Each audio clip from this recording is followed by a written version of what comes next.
Hi everyone, this is Austin with Sun Fun Kits. So today we'd like to maybe explore some of the different testing options that are commonly available for most DIYers and also have been used by a few YouTubers. And what this is normally used for is to find the capacity of cells. There are various devices out there. One of the most common ones seems to be this ZKE EBC-A40, and today we'll look at this unit and see what it's all about. Um, the most common way cells are judged or perceived to be judged is the capacity test, which basically means a load is put on a cell, the results are then saved and then compared.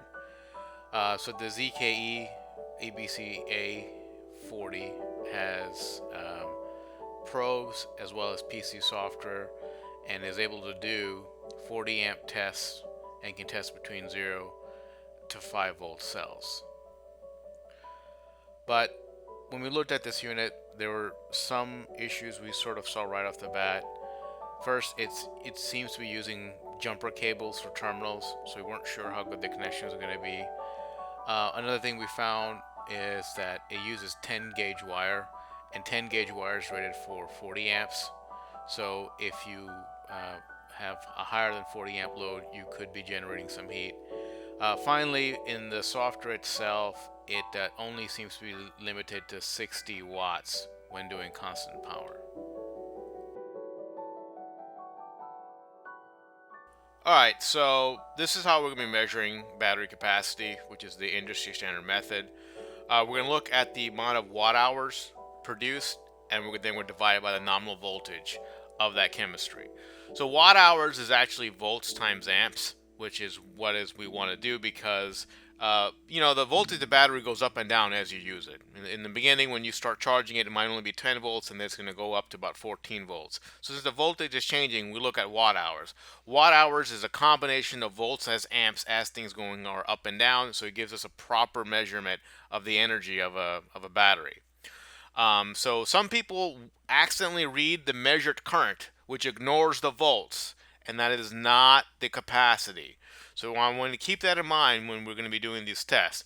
Watt hours divided by nominal voltage is going to give us the capacity of what we had tested. So for example, if we have 912 watt hours, we divide that by 3.2, that means we have 285 amp. Okay, so this is sort of our test setup, and we've got the wires coming from the ZKE, and first cell we're going to be testing is a 288. I will tell you while testing this, we did notice, that this is 10 gauge wire. It's really only rated for 30 amps. So since if we're doing a 40 amp test, we may be pushing it. The other thing is the way that the clamps are on the terminals is not very good contact. They got hot during our test, so may have some leakage. And the screen's running, so we'll see what happens.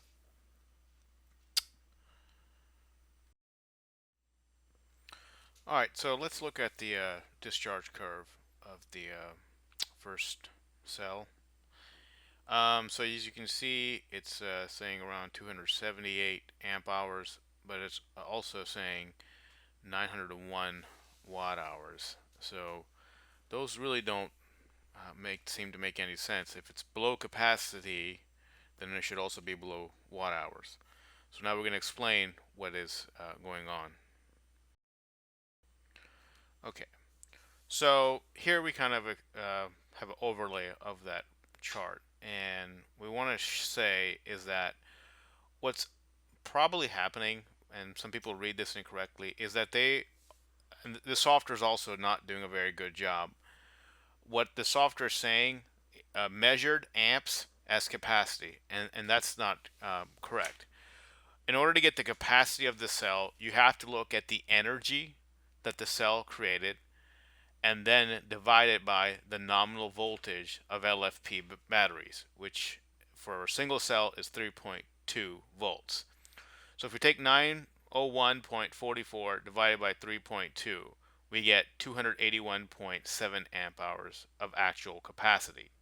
So it's definitely different than what the software is reporting, and it's because it's either mislabeling the capacity or people are just going by word and not actually looking at it. Another thing to notice is that the nominal voltage of certified cells is going to be higher than what traditional LFP is measured at. As you can see, if we take 901.44 and divide it by 278.4 amp hours, we get 3.24 nominal.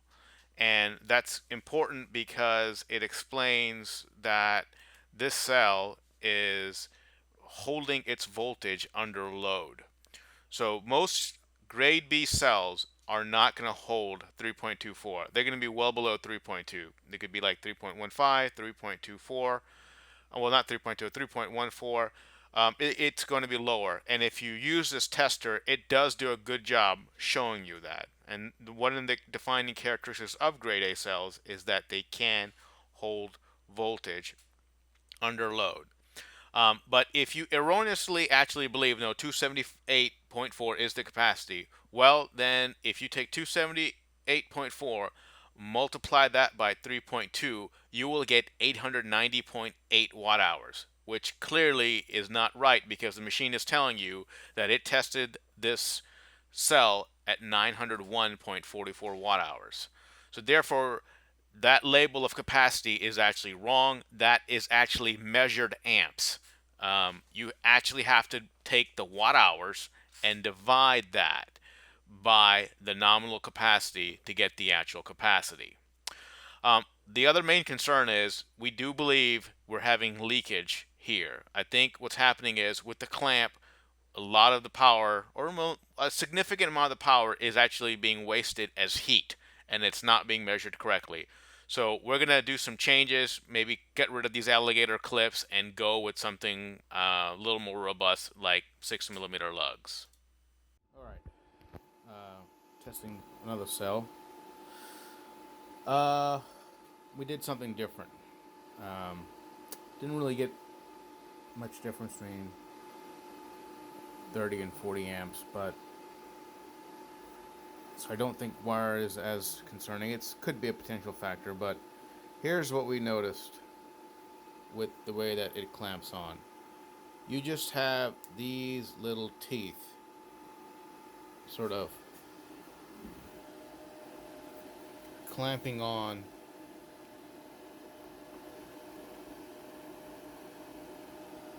there. That's really all you have, and you're never going to get a perfect touch because of the welds. So in all of our testing, we found, we didn't have a gauge, but we found this got really hot, even as low as 30 amps. So we decided just to cut it off, and even though it's not our unit, so one of our customers will just have to give them ours when it comes in, we changed it out to lugs, to our 6mm style lugs. Alright, so for this one, we were going to look at our cell that we had that was one of our lower ones in our batch. This one was testing about 284.9, but basically 285 or ish. But now that we've changed to the lugs and we're keeping everything within reason, let's see what sort of results we can get with this. So as you can see with this, we got some results. It's saying 276.9 amp hours, but it's also saying 900.14 watt hours. Now those don't make sense because again the capacity of the battery of the cell itself is 896 watt hours. So how can the watt hours be higher than the amp hours? And again, it's because the software is incorrectly labeling capacity as what it should be saying is amps measured going in. It's not the actual capacity of the battery. So we need to do a conversion. So we'll take 900.14 watt hours, divide that by 3.2, and we get 281.29 amp hours. By the way, if we took the original 901.14 amp hours, divided it by 276.9 amp hours, we actually get 3.25 volts. So the nominal voltage of this cell is higher than traditional grade B batteries. But anyway, now that we know the actual capacity of the cell is 281.29 amp hours, if we divide that by the label, the 284.94, we see we're about 98.7% of the rated capacity of the label. And that's probably the best you're going to get. I actually think it's probably going to go down as time goes by. You have to understand, we've welded a laser stud on here, and we've done some other stuff. It is a few months old, so I don't think it's reasonable for anyone to expect to hit the exact capacity of the label. I would give about a 3 to maybe 4% difference, and then add on about a 1% for every year that the cell, every year, maybe 1 or 2% every year the cell gets old. So that's closer to what we want to see. I think we fixed the issues with the tester. So now the next test we're going to do, we're actually going to up it to something like 30 amps, and I think 30 amps, 10 gauge wire. I think all those are going to work well for us. So let's see what happens. All right, next, so we tested one of the cells that are probably higher in our batch. This one has a listed capacity of 289.4139 amp hours. So again, lug method. Now we actually did this at 30 amps with a constant amp load, which is, I guess, as close as we can get to what people are doing with 40 amps. And the reason we don't want to do 40 amps because we think the 10 gauge wire may be causing problems, and maybe the tester doesn't like it. But anyway, if we look at the chart, again, we see a similar sort of a story. The tester actually, well, this one, it actually, technically, most people say, well, obviously it fast. It had 282, so that means it's a passing score. But again, if we look a little deeper, it's not exactly the case. The energy that was tested according to the charger was 914.81 watt hours.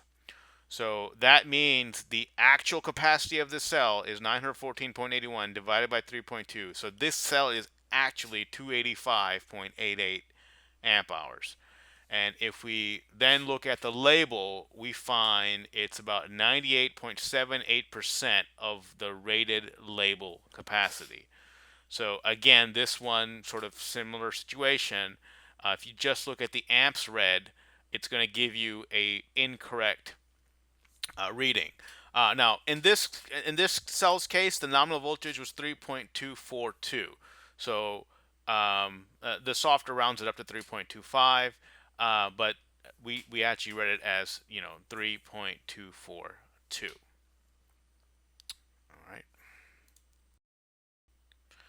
All right, so now actually let's look at one of the testers that reviewers that has our cells and kits, and this is and they had expressed concern because they were reading their test results and they were saying obviously the cells that I have from Brand X, which is a well-known grade B seller in the south central part of the U.S.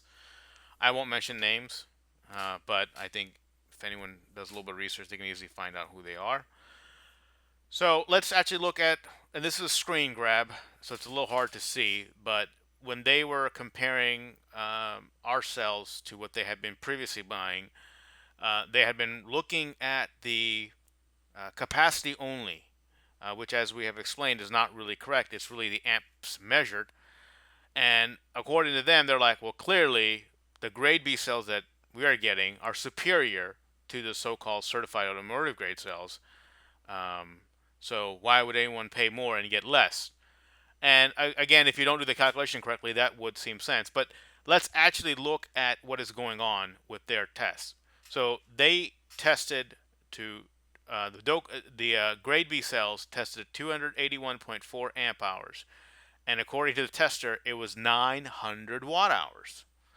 Now, as you remember, one of the cells that we had that was showing 276 amp hours was also testing to 900 watt hours. So something's going on here. It seems like the grade B cell uses more amp hours to provide the same energy. So what we can do is we can find the nominal voltage of this cell. And the nominal voltage of this cell is 900.8 divided by 281.4. So we get 3.2 volts. And you can see that voltage is clearly lower than all the grade A cells we've actually tested. All the grade A cells we have is between 2.4 and 3.24 and 3.25. So grade A cells nominal voltage throughout that test is higher. But in this case, you can clearly see the nominal voltage of a grade B cell is lower.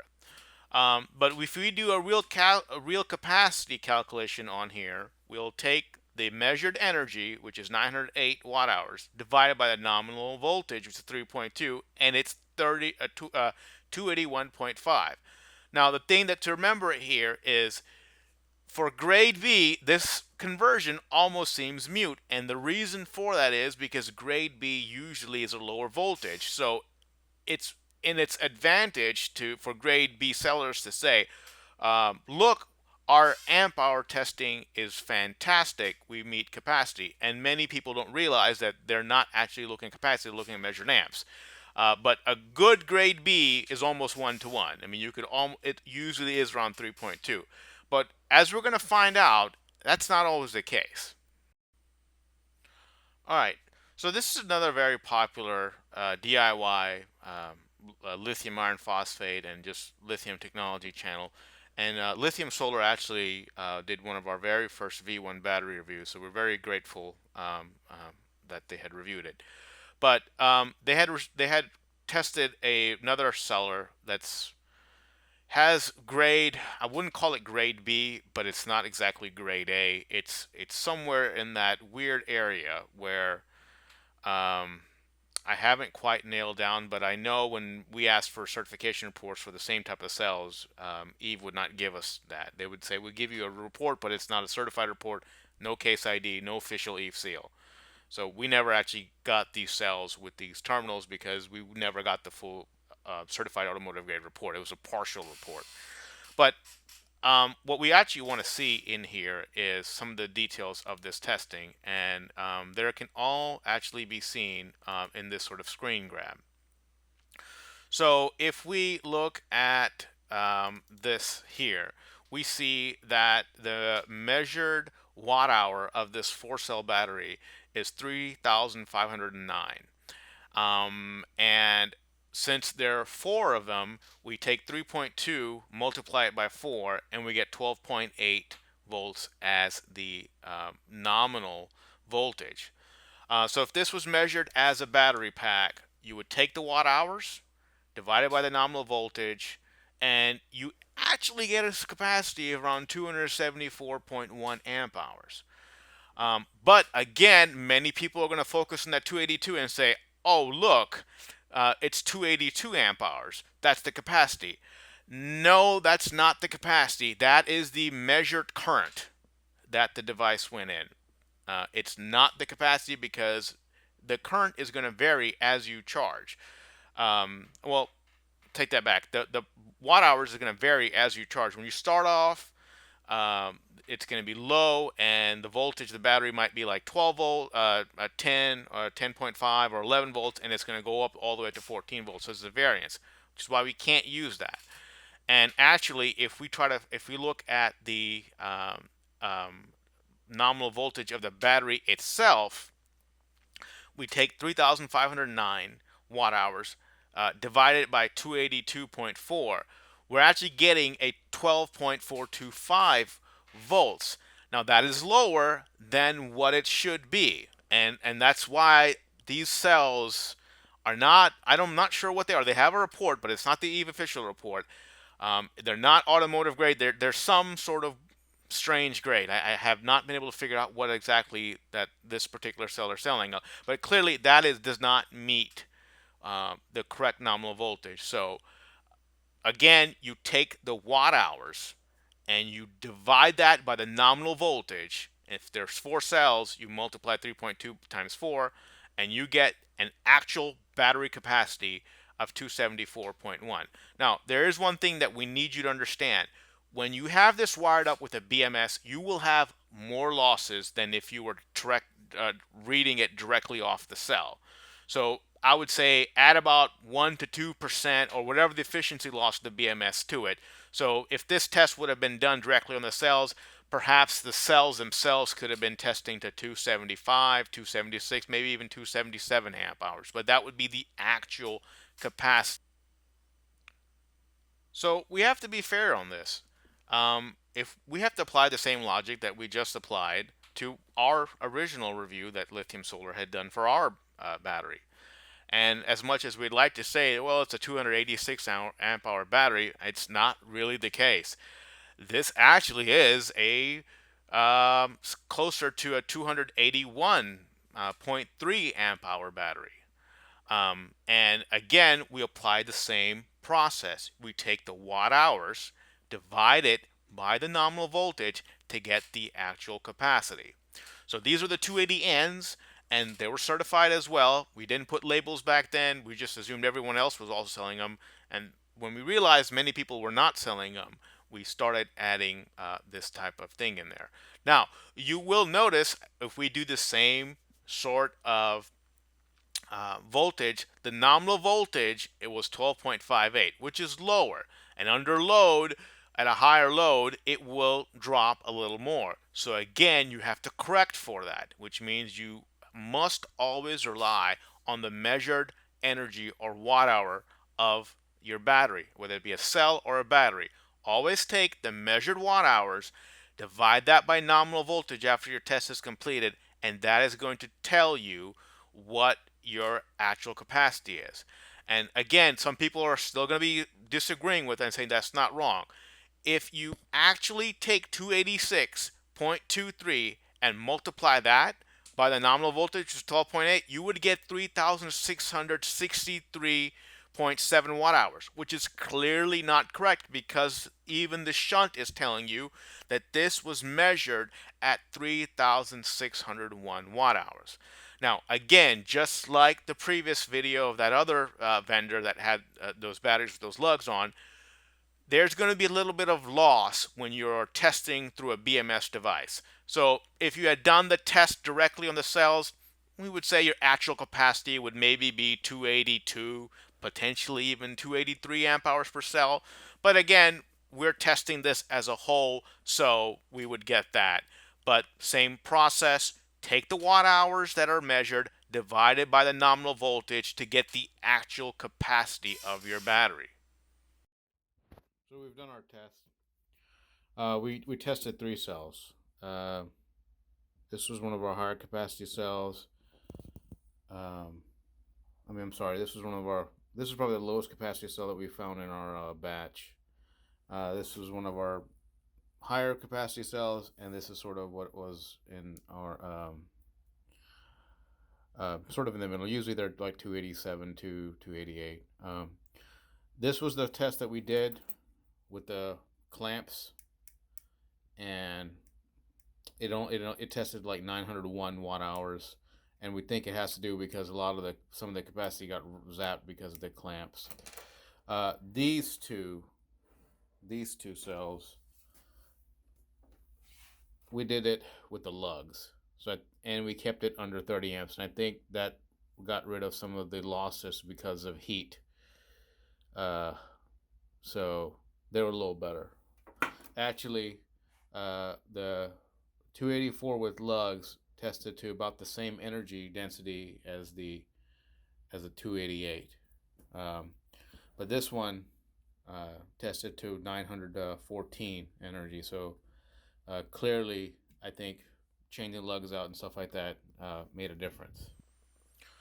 All right, so basically, to conclude sort of this review of the ZKE EBC-A40, overall we say it's about 3 out of 5. I think the pros are it's priced decently. You also get a charger and discharger in one unit. The software, it's pretty decent. It makes nice charts easy to read, and you can save the output fairly easily. And same for the chart for the picture. Now, we'd recommend doing a print screen and not save as, because it doesn't give the whole screen capture. So that's just one thing that we like. And lastly, you don't need to have a computer in order to use it.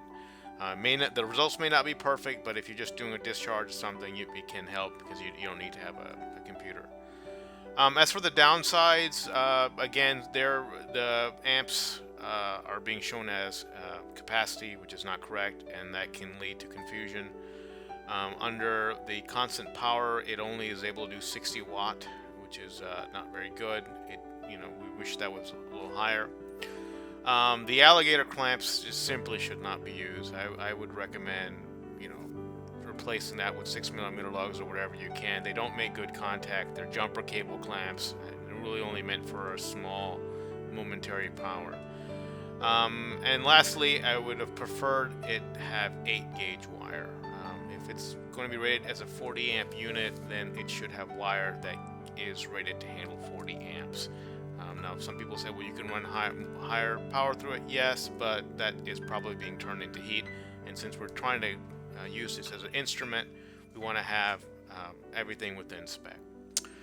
So we'll have the links to all the graphs and the spreadsheets that the software created, and you guys can go ahead and download that. There'll be a link to Google Drive below. But as far as that is concerned, that's going to be our review. And so far, if you need any help, just feel free to reply back on YouTube and let us know if you need anything else. Thank you.